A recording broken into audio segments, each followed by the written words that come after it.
खबरों में बने रहने के लिए बेल आइकन दबाइए और हाँ, फर्स्ट इंडिया को सब्सक्राइब जरूर। नमस्कार, आप देख रहे हैं बिग फाइट लाइव और आपके साथ में विजेंद्र सोलंकी। बीते 10-15 दिनों में कोर्ट के दो बड़े फैसले आए। पहला फैसला जयपुर ब्लास्ट के दोषियों को बरी करने का और दूसरा फैसला आज गुजरात के नरोदा गांव हिस्सा में दोषियों को बरी करने का।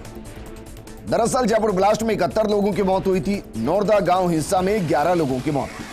लेकिन दोनों ही मामलों में जो दोषी रहे उनको सालों जेल में रखा गया।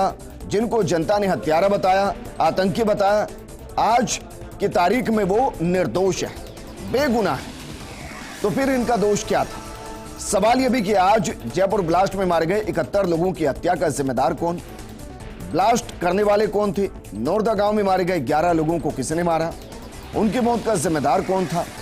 जिन्होंने इस गुनाह की सजा भुगती, जो किया ही नहीं, उन निर्दोषों का दोष क्या था? और आज उनके लिए क्या? जो इन घटनाओं में दोषी हैं वो कौन है, कहां है, कब और कौन उनको सजा दिलाएगा? या फिर मान लिया जाए कि घटनाएं कभी घटी ही नहीं। आज बात इसी मुद्दे पर कि अगर सब निर्दोष बच गए तो दोषी कौन था?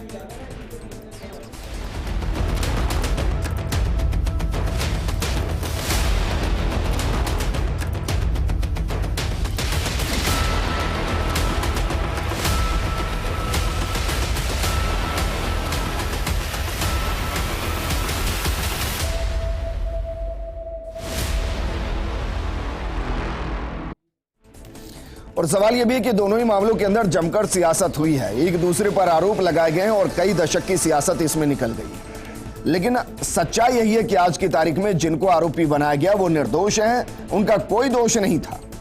तो फिर दोषी कौन है? इस पर बात करने के लिए हमारे साथ मौजूद हैं कांग्रेस नेता प्रतीक सिंह जी, वीएचपी के प्रवक्ता सुभद्र पापड़ीवाल जी, वरिष्ठ अधिवक्ता अभिनव शर्मा जी और राजनीतिक विश्लेषक महेश शर्मा जी। शुरुआत प्रतीक आपके साथ करना चाहेंगे। कहिए पहले तो कि ये सब निर्दोष हैं और आज अच्छा हुआ कि जितने भी निर्दोष थे सबको कोर्ट ने छोड़ दिया।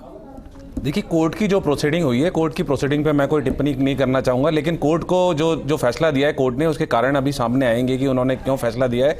लेकिन मुझे लगता है कि 11 लोगों की हत्या तो हुई थी, तो उन 11 लोगों की हत्या किसने की? उन्होंने सुसाइड तो की नहीं थी, तो वो भी सामने आना चाहिए था कि अगर ये निर्दोष हैं तो उनकी हत्या किसने की। मुझे लगता है वो चीज़ भी सामने आनी चाहिए। और जिस तरीके से जो विपक्षी है, जिनके परिजन मारे गए हैं, उन्होंने बोल दिया है कि हम हाईकोर्ट में जाएंगे और मुझे लगता है हाईकोर्ट से उनको न्याय मिलेगा। लेकिन 71 लोग तो जयपुर में भी मरे थे। देखिए, 2008 के अंदर जयपुर में एक ब्लास्ट हुआ था जुलाई के अंदर। उसके बाद में उसकी क्लोजर रिपोर्ट लगाई थी सितंबर 2008 के अंदर। तो 2008 जुलाई में भी और सितंबर में भी दोनों में भाजपा की सरकार थी। जब उन्होंने क्लोजर रिपोर्ट लगाई, इस क्लोजर रिपोर्ट के ऊपर ही कोर्ट ने आपत्ति दर्ज करते हुए उन्होंने बताया था कि आपने जो तथ्य रखे हैं वो तथ्य तो उसके सबूत तो आपने रखे ही नहीं। तो ये प्रश्न तो भाजपा की तत्कालीन सरकार से होना चाहिए। और उसके बावजूद भी हमारी सरकार सुप्रीम कोर्ट में अपील कर रही है उनके खिलाफ और दोषियों को सख्त सख्त सजा दिलाएगी। नहीं, लेकिन दोषी तो आज की तारीख में कोई है ही नहीं। आज देखिए, कोर्ट की मुझे लगता है कोर्ट के ऊपर कुछ टिप्पणी नहीं करके, और हम उनसे असहमत हैं जो जयपुर के मामले में जो कोर्ट का फैसला आया था, तो हम लोग सुप्रीम कोर्ट में जाएंगे और सुप्रीम कोर्ट में खो दिया है। कोर्ट पर तो कोई टिप्पणी ही नहीं कर रहा। मैं आज उन कॉमन मैन की तरफ से बात कर रहा हूं जिन्होंने अपने को खो दिया है। मैं यही कह रहा हूं। अभिनव जी, दो चीजें हैं सर। एक तो ये कि जितने भी निर्दोष थे उन्होंने कितनी सजा भुगती है, दोनों तरीके से, कानूनी तौर पर भी और सामाजिक तौर पर भी, दोनों ही केस के अंदर। और कमाल की बात यह है कि आज की तारीख में कोई दोषी नहीं है। विजेंद्र, इसको देखिए आप, इसको इस एंगल से भी देखिए कि एक ट्रायल जो इतने लंबे समय तक चलती है वो अपने आप में एक पक्षकार के लिए सजा के बराबर ही होती है। ऐसा नहीं है कि उन्होंने इस आरोप को और इस दंश को लंबे समय तक झेला नहीं है। और क्या पता, हम ये आज नहीं कह सकते निश्चित तौर पे कि वो आरोपी थे, वो अभियुक्त थे या वो मुलजिम थे इस केस के अंदर। किस स्टेज के लोग थे जिनको कोर्ट ने छोड़ा है, या खुद में विक्टिम है, यस, या खुद अपने आप में विक्टिम थे, जिनको केवल इसलिए कि उस वक्त पॉलिटिकल मोटिवेशंस था और जो पूरा उनका दलील थी उस चीज के अंदर कि हमें गलत रूप से इस केस में फंसाया गया है। आपको जहां तक ध्यान हो, इसमें जो लेडी महिला है, नेत्री जो है, वहां पे उनका जो रोल है दूसरे केस के अंदर, उसमें उनको सजा सुनाई गई थी। हाईकोर्ट में जब अपील की तो उसको बाइज्जत बरी किया गया और इस केस में सेशन कोर्ट ने उनको बाइज्जत बरी किया है। तो ऐसा नहीं प्रतीत होता कि निश्चित तौर पर कोर्ट ने कहीं एक तरफा धुन में या एक तरफा लय पकड़ते हुए इस केस का फैसला कर दिया कि इतने साल निकल गए, अब क्या बचा है, मानवीय संवेदनाओं के आधार पर इसको निर्णित कर दिया हो। ऐसा प्रतीत नहीं होता है। 182 से ज्यादा इसके अंदर विटनेसेस को एग्जामिन किया गया है। बहुत भारी भरकम ये केस था, उन 9 चुनिंदा केसेस में था जिसको सुप्रीम कोर्ट ने आइडेंटिफाई करके एसआईटी बनाई थी, उसकी जांच की रिपोर्ट थी, जस्टिस नानावटी कमीशन की रिपोर्ट इसके अंदर थी और उसमें प्रधानमंत्री मोदी जो तत्कालीन मुख्यमंत्री थे गुजरात के, उनको क्लीन चिट दी गई थी और सारे आरोपों से बरी किया गया था। और इस केस के अंदर पर्टिकुलरली तत्कालीन गृह मंत्री जो है उनका उसमें एक विटनेस के रूप में एलिबे की प्ली जो उन नेत्री की थी उसको उन्होंने टेस्टिफाई किया है। लेकिन तो इन सारी चीजों को देखते हुए कोर्ट ने जगहों पर जांच एजेंसियों पर फिर सवाल खड़े होते हैं कि भाई फिर नहीं किनको पकड़ा। देखिए विजेंद्र, क्या होता है, ये केवल जांच एजेंसियों पर सवाल खड़ा करने का विषय नहीं है। ये जो पर्टिकुलर केस जिसकी हम बात कर रहे हैं, इसमें आप देखिए जांच एजेंसियों ने अपनी तरफ से 182 गवाह पेश किए हैं। प्रोसिक्यूशन के 182 विटनेसेस हैं, 300 से ज्यादा साक्ष्य और अन्य चीजें जो कोर्ट के रिकॉर्ड पर थी जिसको कोर्ट ने एनालाइज किया है। तो ये तो किसी भी हाल में नहीं कहा जा सकता कि बिल्कुल ही जांच एजेंसी ने कोई गड़बड़ कर दी। हां, कुछ ऐसा प्रोसिक्यूशन की स्टेज में रहा या उन प्रक्रियाओं में 12 साल 16 साल के लंबे अरसे के बाद रहा कि गवाहों ने क्या कहा क्या नहीं कहा। वो सारी परिस्थितियां जब तक इसका संपूर्ण निर्णय सार्वजनिक नहीं होगा तब तक वो सारा केस पर टिप्पणी किया जाना मैं नहीं समझता उचित होगा। किसी को भी आइडेंटिफाई करके कह देना कि ये इसकी गलती है, वो इस स्टेज पर ठीक नहीं होगा। बिल्कुल ठीक बात है सर, लेकिन मेरा तो फिर वही सवाल है कि भाई दोषी कौन है। सवाल आपका अनुत्तरित है और ऐसा थोड़ी ना है कि 71 71 लोगों ने जयपुर के अंदर खुद ही जान अपनी ले ली है या 11 लोग वहां खुद जान अपनी गवा चुके। कोई तो था ना उनके पीछे। सुभद्र पापड़ीवाल जी सर जरा बताइए, दोनों ही घटनाक्रम में बताइए, क्योंकि मैं वाकई में इसको समझना चाहता हूं। कहीं ऐसा तो नहीं कि साल दर साल जैसे जैसे बीतते जाते हैं, जिस स्याही से गवाह सबूत लिखे जाते हैं वो साल दर साल धुंधली पड़ती जाती है और अंत में जाकर मिट जाती है। देखिए सोलंकी जी, दोनों ही केसेस में तुलनात्मक अध्ययन करें तो इनकी आपस में कोई तुलना नहीं है, कोई तुलना नहीं की जानी चाहिए। जयपुर बम ब्लास्ट के केस में याद कीजिए, बहुत पुराना विषय नहीं है, अभी पिछले पखवाड़े ही इसका पूरी जांच रिपोर्ट आपके सामने आई है, फैसला आपके सामने आया है, जिसमें न्यायालय ने बिल्कुल स्पष्ट और तल्ख टिप्पणी की है जांच एजेंसी के ऊपर और एएजी के ऊपर। साफ कहा है कि सरकार की मंशा इनको सजा दिलाने की नहीं दिखती है क्योंकि सबूतों के लिंक इस्टेब्लिश नहीं किए गए हैं और आखिरी के 40 दिन तक तो एएजी प्रेजेंट नहीं हुए हैं कोर्ट में। जहां तक सवाल है गुजरात का, देखिए गुजरात के बहुत सारे केसेस के अंदर आपको कॉर्पस डेलिक्टी का बेनिफिट ऑफ डाउट दिया गया। आपको वकील साहब बताएंगे कि बहुत सारे केसेस में कॉर्पस डेलिक्टी का आपको एक क्रिमिनल जूरिस्प्रूडेंस का एक मामला होता है जिसमें कि हत्या के आरोपी को आरोपित साबित करने के लिए कॉर्पस डेलिक्टी का एक बेसिक इंग्रेडिएंट होता है, उसको स्टैब्लिश करना पड़ता है। वो स्टैब्लिश नहीं हुए थे, बहुत सारे मामले उस कारण से छूटे। अभी वकील साहब ने बताया 182 गवाहों की गवाही के बाद में वहां पर कोर्ट ने यह टिप्पणी नहीं की है कि सरकार उनको सजा नहीं दिलाना चाहती थी। वहां पर की टिप्पणी में और जयपुर की टिप्पणी में जमीन और आसमान का फर्क है। इसलिए ये तुलनात्मक हम अध्ययन ना करें, बल्कि साफ साफ देखें ये डाइकोटमी साफ बनी हुई है। नहीं, मैं तो कोई अध्ययन कर ही नहीं रहा सर, मैं तो सिर्फ एक सवाल कर रहा हूं कि भाई दोषी कौन है। जवाब देना पड़ता है ना सर। निश्चित रूप से जिनके घर वाले चले गए, जिनके घर वाले अब वापस कभी नहीं आ सकते, उनको कोई बताने की स्थिति में है आज की तारीख में कि भाई किसने मारा। देखिए जयपुर के केस में दोषी सामने है बिल्कुल। जहां तक गुजरात का केस है सर, वो दोषी नहीं है, वो निर्दोष है। नहीं ठीक है, टेक्निकली निर्दोष हैं, टेक्निकली निर्दोष तो दोषी कौन है? अभी कांग्रेस के प्रवक्ता महोदय ने बताया कि सुप्रीम कोर्ट जा रही है, कांग्रेस पार्टी भी जा रही है और प्राइवेट पिटीशन भी लगी है। तो हो सकता है उसको भी चैलेंज किया जाए। देखिए सर, एक चीज मैं दोबारा से निवेदन करूं कि जयपुर वाले केस के अंदर तो एक पुछट्टी जो होती है, एक पूछड़ी, तो हाईकोर्ट ने खुद ने पकड़ा दी है। उसने कहा है कि प्रॉपर तरीके से। अरे सर, यही तो समस्या है ना, यही समस्या है कि जयपुर के केस में आप कुछ अलग देखते हैं, गुजरात के केस में कांग्रेस कुछ अलग देखती है और जनता ये देखना चाहती है कि भाई हमें बता दो दोषी कौन है। महेश शर्मा जी, क्या वाकई में इस तरीके के केसेस इसलिए लंबे खिंच गए, इस तरीके से यहां तक पहुंचे क्योंकि सियासत चरम तक पहुंच गई, और जब सियासत चरम तक पहुंचती है तो फिर कई बार निर्दोषों को भी इस तरीके से दिखा दिया जाता है कि सबसे बड़ा गुनहगार यही है। देखिए ये जो विषय है बहुत गंभीर है और साथ साथ ही अगर इस पर अगर विश्लेषण करें तो इसमें बहुत एक महीना भी कम है इसके लिए बहस के लिए। सवाल यह था न्यायालयों पे बोझ की कितना है।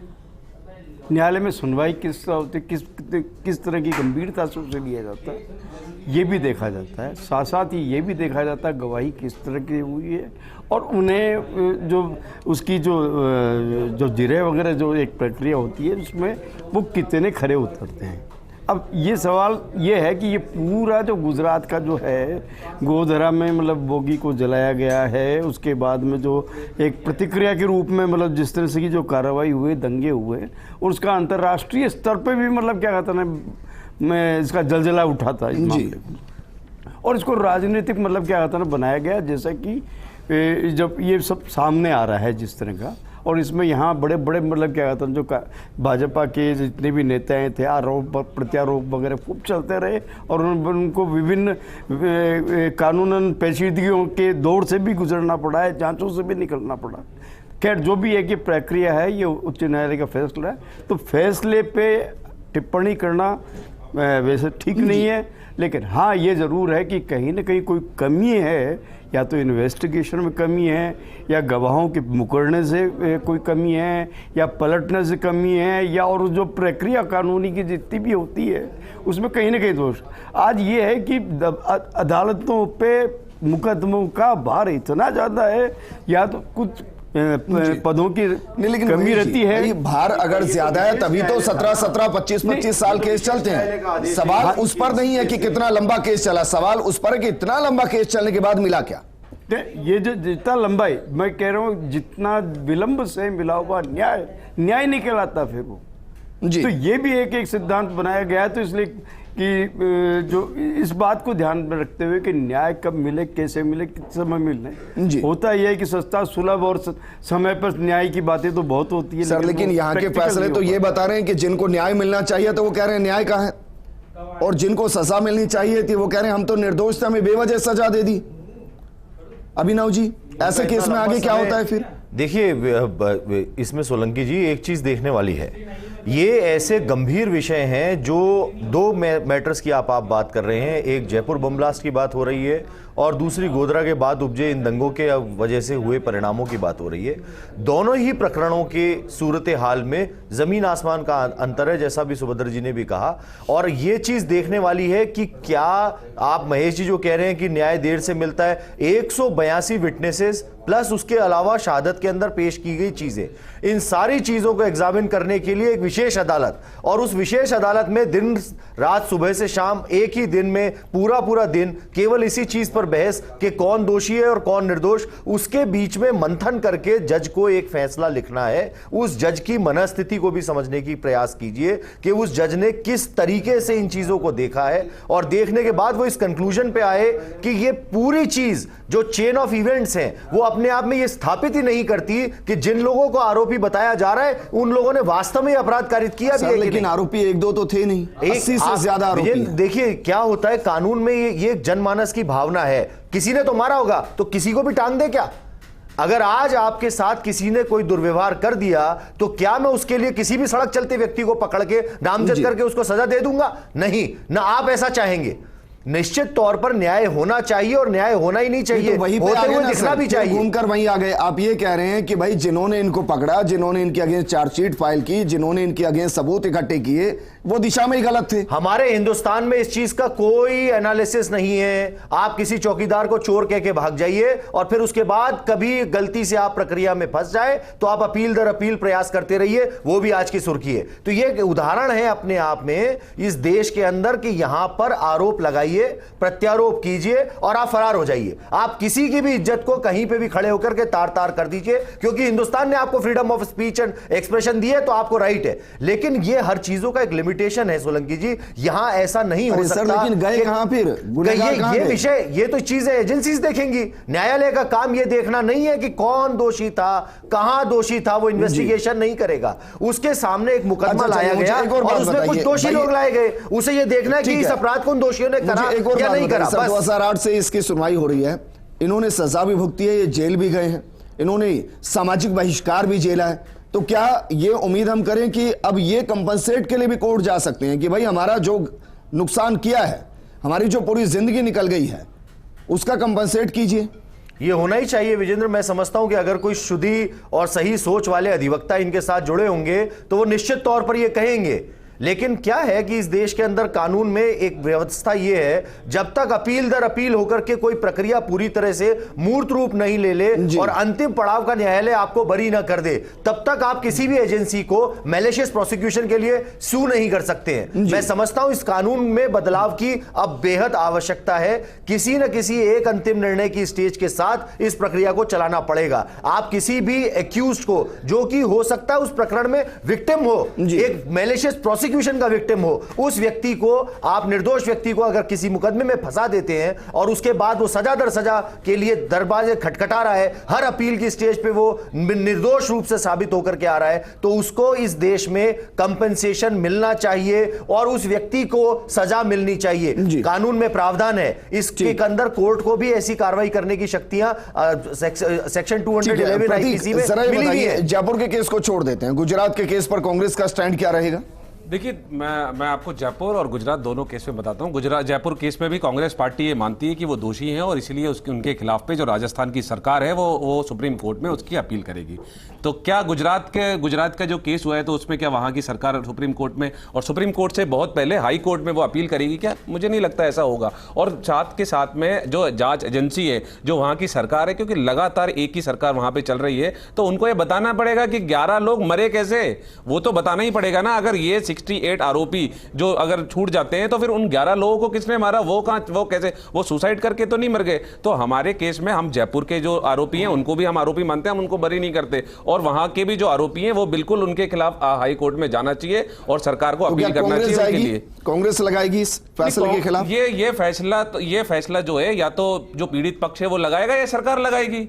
ये या तो इन दोनों के अंदर, जयपुर केस के अंदर बिल्कुल जो सरकार है, हमारी जो कांग्रेस की सरकार है राजस्थान में, वो सुप्रीम कोर्ट में जाएगी, उनके खिलाफ सख्त से सख्त कार्रवाई करने के लिए सुप्रीम कोर्ट में अपनी पैरवी करेगी। लेकिन मैं प्रार्थना करता हूं कि गुजरात सरकार भी हाईकोर्ट जाए, और मुझे लगता है कि ये आरोपी नहीं है तो कोई तो आरोपी होगा, तो जो आरोपी है उनको मिलना चाहिए। सर, हाईकोर्ट से दूसरे केस में ही इनको बरी कर दिया गया है। नहीं, दो अलग अलग केसेस की बात मैं वही कह रहा हूं, वो एक साथ के घटे हुए केस हैं। मैं इस केस की बात कर रहा हूं। अगर जो 68 जो आरोपी थे उनके खिलाफ कोई चार्जशीट पेश हुई है, जब सबूत मिले तभी तो उनको जेल में रखा गया, तभी तो उनके खिलाफ आई। तो जब सबूत थे, आप तो माया कोडनानी के सामने तो बिल्कुल आप देखिए कि आई विटनेस ने बोला था कि यहाँ नहीं, ये वहीं मौजूद थी। तो क्या हुआ? वो तो जब फैसला आएगा, जब पता लगेगा कि किस बिना पर 68 आरोपियों को छोड़ा गया है। भाई, अब इस फैसले के बाद तो फिर मैं ये कहूं कि कुछ नेता उस दौर में सियासत का शिकार हो गए।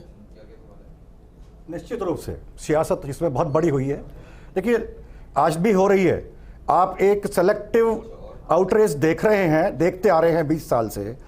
254 हिंदुओं की मृत्यु हुई थी उस दंगे में, जो एक दुखांती का थी, और लगभग 790 मुस्लिमों की मृत्यु हुई थी। जबकि अंतर्राष्ट्रीय स्तर पर नैरेटिव यह बनाया जाता है कि वहाँ पर जो मृत्यु हुई या दुर्घटनाएं हुई या जो भी कुछ हुआ वो किसी एक ही पक्ष के साथ हुआ, जबकि ऐसा नहीं है। ऑन दी अदर हैंड, एक बहुत बड़ी संख्या, जैसे हुसैन सुलेमान है वगैरह वगैरह, जो मुख्य आरोपी थे, ये बहुत लंबे समय तक मफरूर रहे, फरार रहे, बहुत लंबे समय तक। मतलब कोई 8 साल, कोई 9 साल, कोई 10 साल, कोई 12 साल। प्रधानमंत्री मोदी जो उस वक्त मुख्यमंत्री थे, उन पर शायद अमेरिका में बैन भी लगा था। जी, इसी कारण से बहुत सी प्रताड़नाएं हुई इनके खिलाफ। न जाने क्या क्या हुआ, लंबी चौड़ी कहानी आपके पास डोमेन में है, पब्लिक डोमेन में।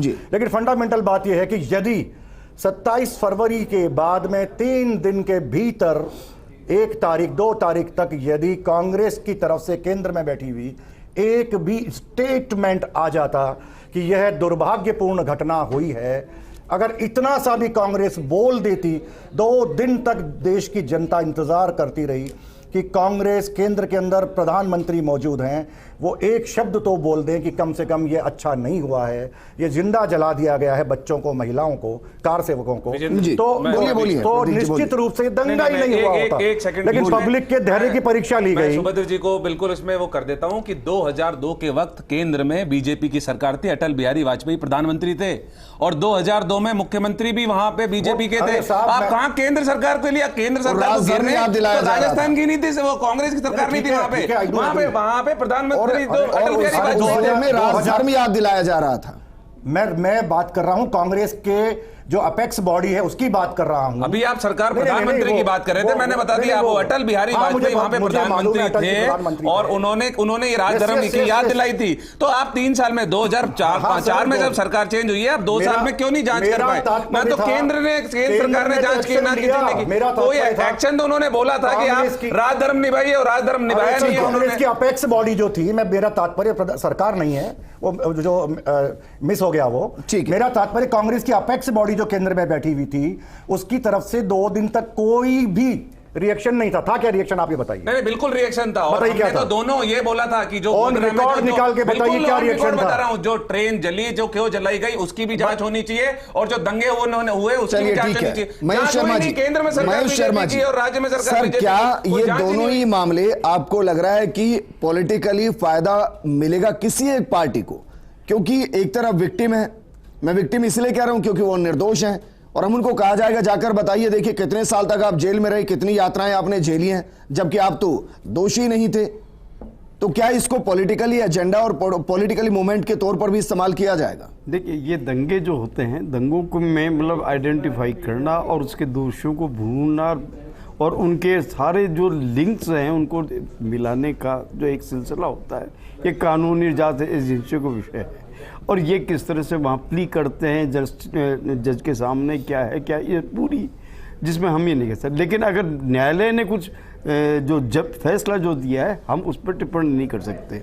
अब सवाल ये है कि इस पूरे गुजरात के दंगों को लेकर के और गोधरा के मतलब क्या कहते हैं ना, ट्रेन का जो हादसा हुआ है उसके बाद प्रतिक्रिया में ये चीज़ें हुई है, इन सारी जो चीज़ें हैं इस पर सियासत बहुत चली है, बल्कि अंतर्राष्ट्रीय स्तर पे मतलब क्या एक ये है, आज जरा सी कोई टिप्पणी करने पर पे मतलब क्या कहते हैं ना, कई देश जो हैं जो ऐसी जो भारत के खिलाफ टिप्पणियां कर देते हैं। शर्मा जी, सियासत किसने चलाई? सरकार तो दोनों जगह बीजेपी अभिनव की जी, थी ना। फाइनल कमेंट मैं आपसे चाहूंगा। अभिनव जी, अब क्या रहेगा सर? देखिए, कानूनी रास्ते अभी भी खुले हुए हैं, ऐसा नहीं है कि कोर्ट के दरवाजे बंद हो गए हैं। जब पिछली बार माया जी को सजा दी गई तब वो अपील में गई थी, आज वो निर्दोष साबित हुई हैं, उनके खिलाफ जो पीड़ित पक्षकार हैं वो अपील में जाएंगे।